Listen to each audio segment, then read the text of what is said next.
Hi friends, and welcome back to another interesting video. If this is your first time on this channel, you are welcome. If you are a returning subscriber, thank you too for always coming back to watch our videos. My name is Karunji Josephine and it's quite a pleasure to have you here. So in today's video, I'd love to share with you some of the practical hacks, or let me say tips, that we usually do in our home to help us save on groceries and mostly the food. So if you've been here for quite a good time, you've been seeing the kind of meals that we eat, the kind of dinner, lunch. Sometimes I've been sharing about the breakfast, all this that I cook for my family. How are we able to save and have these meals without breaking the bank, also without compromising on the quality of food or the health diet for your family? So one of the things that we usually do is to actually plan ahead. Planning ahead, I mean having a meal plan of what you are going to be eating in a week or actually a month. So having a meal plan, you can start with a weekly meal plan or actually a monthly meal plan. So in our house, we have a monthly meal plan. And if you've been here also, we've been sharing about our monthly restock videos, what we usually buy for our monthly grocery shopping. I've been sharing about that. So one of the things that has really saved us is to plan. Also having a shopping list. Don't just go to the market and buy. Have a target of what exactly you want to buy in amount, also in price. What exactly do you want to buy, and how long will this take you? Take your family. So what do we consider when creating a meal plan? Most of the times it's the kind of meals that your family would love to actually eat, or what they enjoy most. In this way, it will help you to cut on wastage of food, like leftovers, because if you're cooking the food that your family, your children will love to eat, they're most likely to finish up all the food that you cook. So that is reducing on the wastage of food. So have a meal plan. You can start with a weekly meal plan to see how it will go. We started with that, and then we graduated to the monthly meal plan. I'm telling you, this has saved me a lot of stress. Also, as a homemaker, I feel like it is easy for me to know what are we going to eat for lunch, what are we going to eat for dinner, what will my kids have for breakfast. Why? Because I have planned it. I know what they love most. Also, I know what my husband loves. So this makes it easy for me to make meals for my family, and also it saves us as a family money, and saves a lot of time while you're in the kitchen preparing meals for your family. So for mothers and all home caretakers, please, if you don't have a meal plan, I feel like you're missing out on a lot of stress. You know those days where you ask your husband or the people you stay with, what should we have for lunch, or what should we have for dinner, and everyone is like, whatever is around. Think. Husbands always have those answers of, I don't know what we're going to be having for dinner or for lunch. So this will actually save you lots and lots of time. So if you're a mother, try to look at what do your kids usually love to eat. And then what does your husband or the people you stay with, what do they love to eat most? So incorporate those things in your monthly meal plan or your weekly meal plan, and that will save you a lot of time, also saving you a lot of money, and not be able to waste food. Another thing, I've shared this before here also, is that we cook the food that is enough. Don't cook lots of food just because it's available. No, cook the food that you'll be able to consume. Also, you're cutting on the wastage, so you won't have lots of leftovers, and most of the times these leftovers, they end up getting spoiled, and then you will have to pour the food. That is wastage of food. So if it is possible, cook the food that you're going to eat that particular time, and then it will be over.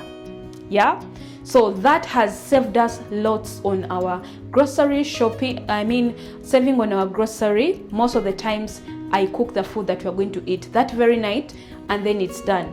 Also, if you can do what we call meal prepping, guys, I've been sharing batch cooking videos here, and if you can batch cook, I would advise that you actually do. So this helps you to also be able to measure the amount of food that your children eat, the amount of food that your husband eats. It's so as you don't actually waste food. And then what are the kinds of food that you usually enjoy?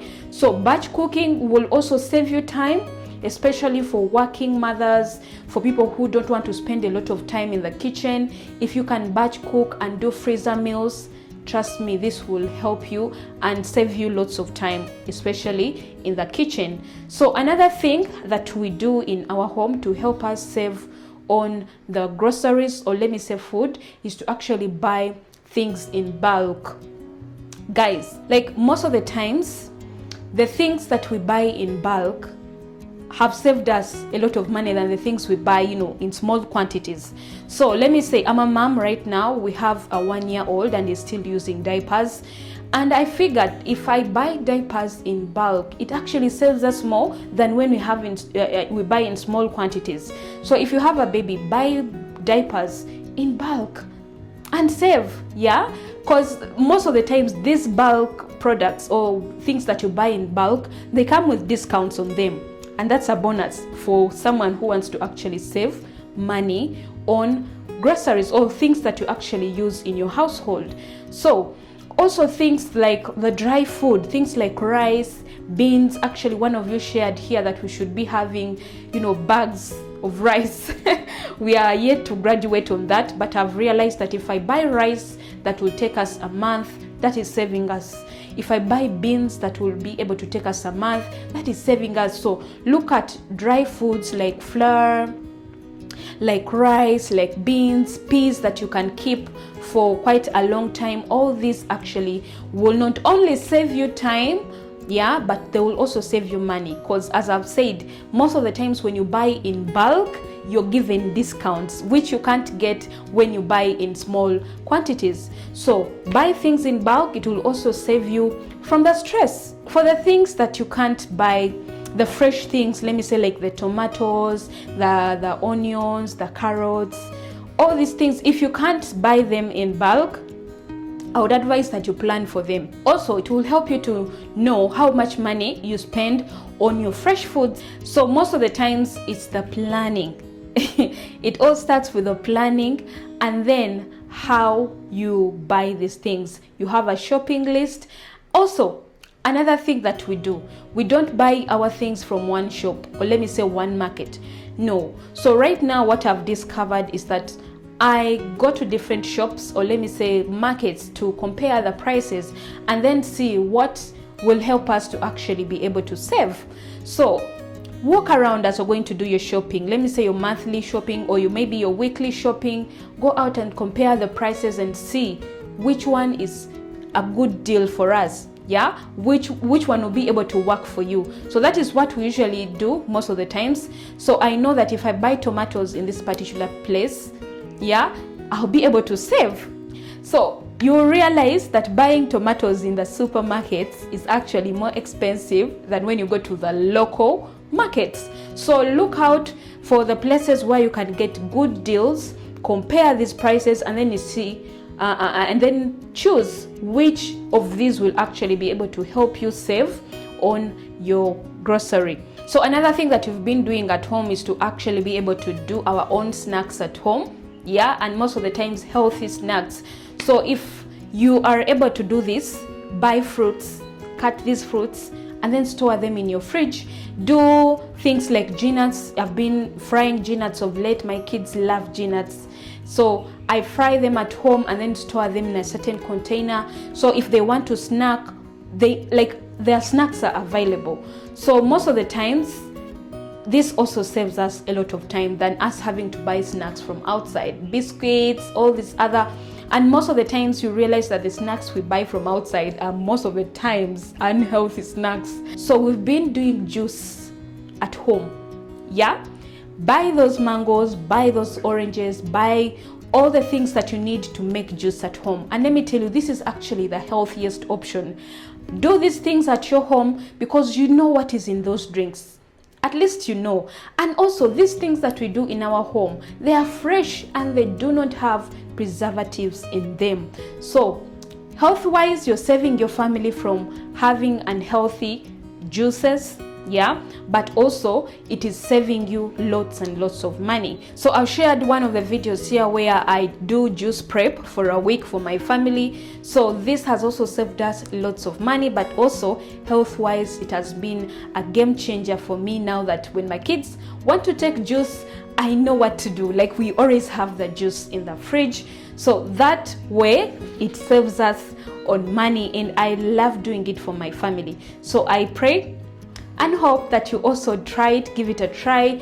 Buy those watermelons, buy the fruits that you need at home to be able to save on your groceries, but also to make sure that you're giving your family healthy things, healthy food, healthy snacks, healthy fruits, healthy juice. Guys, most of the times I've realized that DIYing or doing things by yourself will not only save you lots of money, but also it will save you from having to take unhealthy things out there. There are lots of unhealthy things.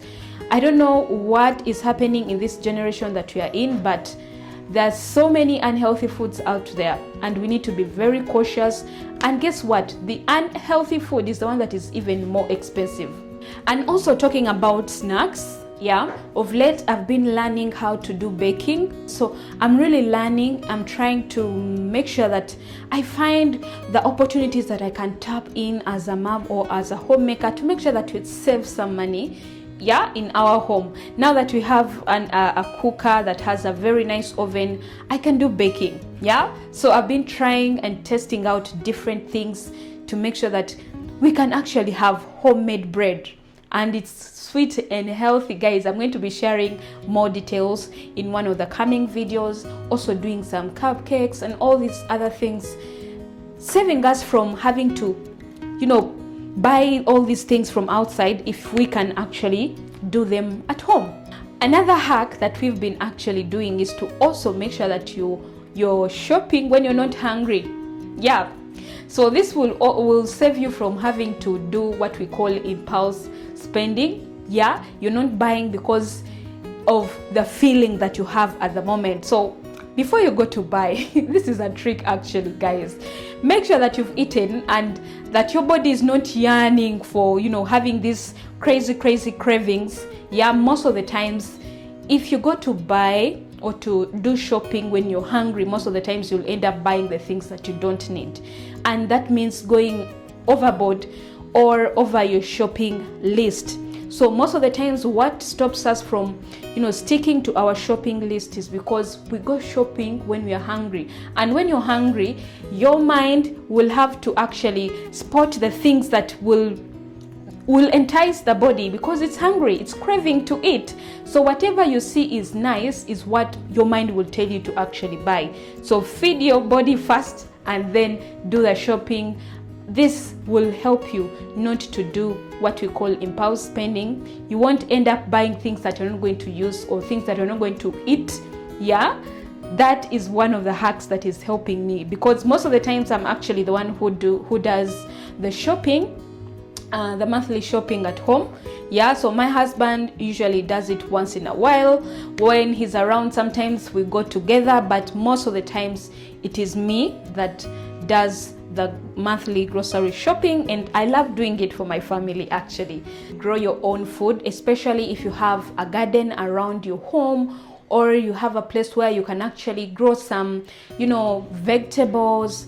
This will actually save you money if you have the opportunity of actually growing your own food. This is one of the hacks. So we actually have a home garden. It is small, but if you don't have a home garden, then I would advise that you actually utilize your local markets, just like I shared in one of the other tips.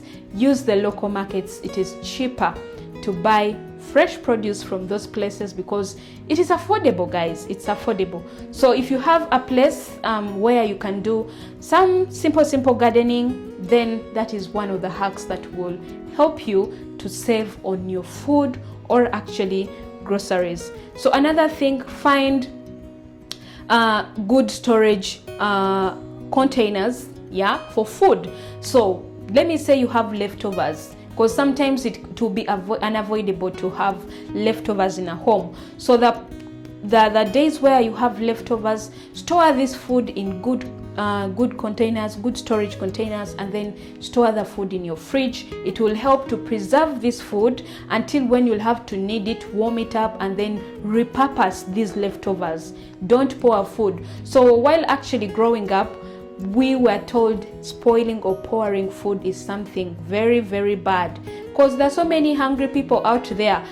Why actually not just give it out to someone who will need it than just pouring the food? So I've grown up with that thing, and I really appreciate it, that wasting food is something very, very bad. And over time I've realized it is also saving us from having to waste, and saving us lots of money. So do not waste food. Repurpose it or store it in a good place where you'll be able to use it another time when you need it.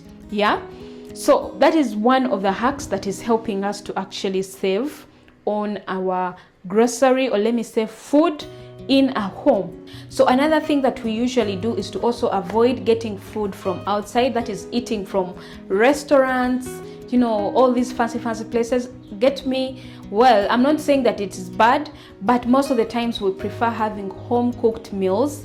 Yes, because it is not only affordable, it is also saving us lots of money. Once in a while, like go and eat out, but not all the time. Like, we don't eat food from outside most of the times. That is only when it is unavoidable. Also when we just feel like we want to be outside of the house or have something a little bit different from the home cooked meals. So most of the times we take home cooked food, and it has saved us lots of money, but also health wise I feel like it is the best option actually.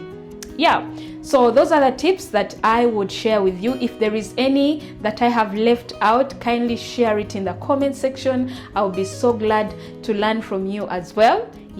Thank you so much for watching this video, and I'll see you in the next video.